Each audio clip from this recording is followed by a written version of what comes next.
Hey guys, Rob and George here with you, VHS82 apostrophe, with our ongoing Space 1999 Year 2 series. And we are making some way already. Before we know it, this year is going to be over. And what am I going to do? It's just 2 years of Space 1999. But of course, we are working on Year 2. And just for the second, Disc 2, because there was a little bit of jump, the episode in question needing to be done. For this week, it was actually the first one on Disc 2, and then for next week, I'll have to jump back to Disc 1 to do the last one there, and then we'll be officially in Disc 2. Journey to Where? September 18th, 1976. It is a Tom Clegg directed episode. I think that's the first time he's directed one. If not, my apologies. Leading the cast, Freddie Jones. I know him really from Firefox. But he's everything from Firestarter, the original Dune, Elephant Man, the Satanic Rites of Dracula, I think. Ilsa Blair returns. She did an episode in Year 1. She's in here. I was going to say reprising her role. No, that's not the case. In fact, she's not even as big of a part as she had on that previous. Journey to Where? It hasn't completely dropped off completely yet. I'm just waiting for the floor to drop out and watch an episode where I'm just like, what on earth happened? And that really wasn't the case here. I've got one major gripe with this episode. And I don't think of all the episodes I've covered so far, and really 27 of them, right, leading up to today, I really haven't had much of a gripe. I try to see the positive side of things. I really try to grab hold of those things that I find enjoyable about, rather than dwell on the negative.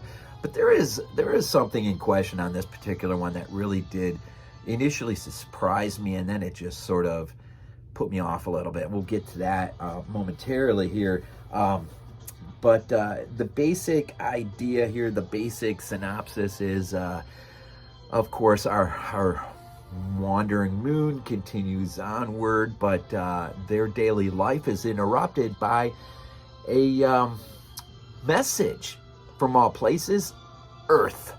And apparently, we are in the year 2120 on Earth. It's only been months, apparently, for, Year 1 longer, probably, but Year 2, they scaled it back.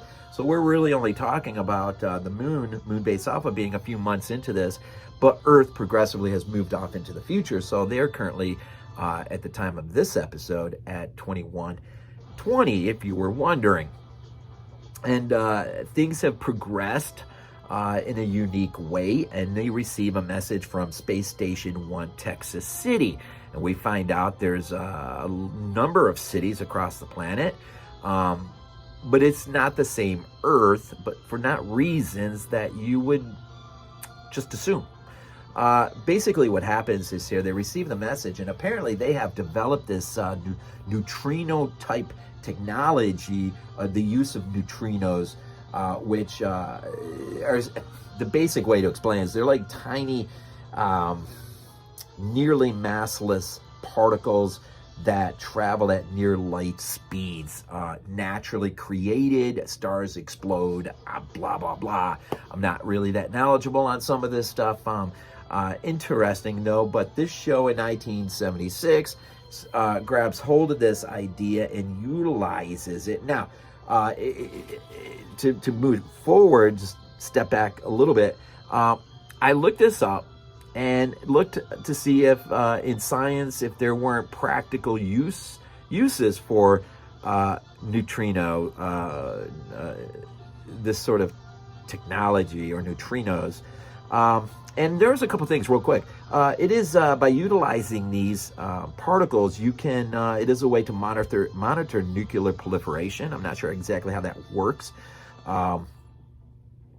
A faster global communication, a way to detect dark matter, and communicating with extraterrestrial life. So, just a few couple practical uses, which sort of expand the context and knowledge of what we got here in this episode. So those on Earth have developed this technology utilizing these particles and the means to sent a communication. The only problem, as was brought up by John Kenneth Muir in his book, Exploring Space 1999, was the simple idea: if those on Moonbase Alpha don't also have the same technology, they're not going to be able to reply in kind. But it is science fiction, and you got to suspend reason, I guess, and just go with it, which I generally don't have a hard time doing. In this case, the reason Earth is sending this message is they got a small window of opportunity where they can take this technology, and if Moonbase Alpha is agreeable with it, transport them off the moon back to Earth of 2120. Now, this at face value seems like a wonderful idea. Of course, Koenig is a little bit a bit of a cynic initially, both for, is this really Earth and not an alien race trying to trick us? But then his cynicism seems to drop off, and there are times in this show where I really think it should have, if not his level of cynicism, Maya's level of, not that we've seen it really, but it would have been a perfect opportunity. Let me explain. So, once they communicate and they receive the communication and they realize this is Earth, and Earth has moved ahead, in terms of the year 1999, the Earth is basically a wasteland, and except for these cities that have popped up all over, the world. But the reason they give for this has nothing to do with the moon being yanked out of orbit and the sudden destruction and problems that would come with that. No, it's pollution.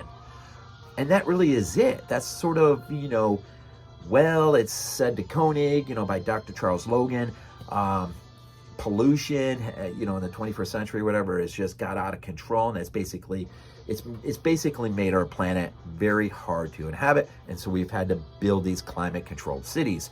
And that, and to me, that's sort of like, this episode becomes the incredible opportunity to expand, or at least talk about where Earth is post having its moon ripped out of its orbit, and all the things that you would naturally suspect would come with that. The rising of the tides, and just the climate change, and the volcanoes unleashed, and just extreme weather patterns, right?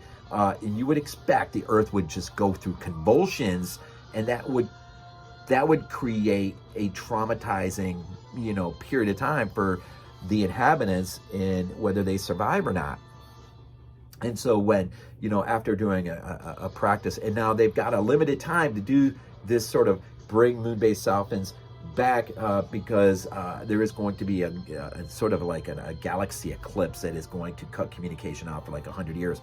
And so it's either they do it or they don't do it. So Koenig, Helena, and Alan allow themselves sort of be the guinea pigs, and sort of a energize, Star Trek / energize the use of this technology. They are basically beamed to Earth, but a problem happens. There is an earthquake, and it sort of, the tremor sets off the kind of ripple effects that mess with the coordinates that Earth has programmed in. And so we find out basically that Koenig and Helena and Alan have arrived at Earth all right, but the Earth of, I think it was 1339 AD in the British Isles and Scotland, in very rough place to be at that time of history. And so they're basically stranded in the Earth of the past, while the Earth of the future and Moonbase Alpha try to work this mess out and see if there's no way of saving them and pulling it. It takes a while to realize just where they are. They don't even know where they are initially. They think they've just been dropped off on some other planet in the universe. And it does take some time before even Koenig and Helena start to realize that, wow, this has got to be the Earth of the past, because they realize, the moon, they see the moon up in the sky, and the constellations and whatnot. And so as Earth of the future and Moonbase Alpha work together, Tony and Maya on that end, Koenig, Helena, and Alan get captured by a group of Scottish, tribes people, right? And they assume they're English, and that's not a good thing.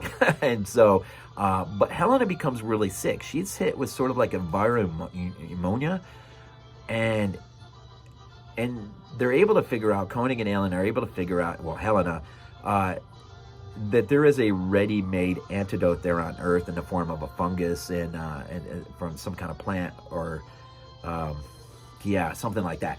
But as they're trying to figure that out, they're captured, kidnapped, and when let's just say when it becomes suspected by those who have captured them that Helena is sick, she may be sick with the plague. That's not good. So, and the only thing you can do with those people, unfortunately, at least in their mindset back then, was burn them alive, because you want that disease and pestilence out of there. So they're freaked out. So you kind of got a lot of weird things all jumbled up and going on here. And then eventually you're waiting for that last second reprieve where Koenig, Helena, and Alan are going to get yanked out of there right at the nick of time with their lives intact back on Moon Base Alpha. And so really, and that's where we're headed, because we got a rest of the year to get through.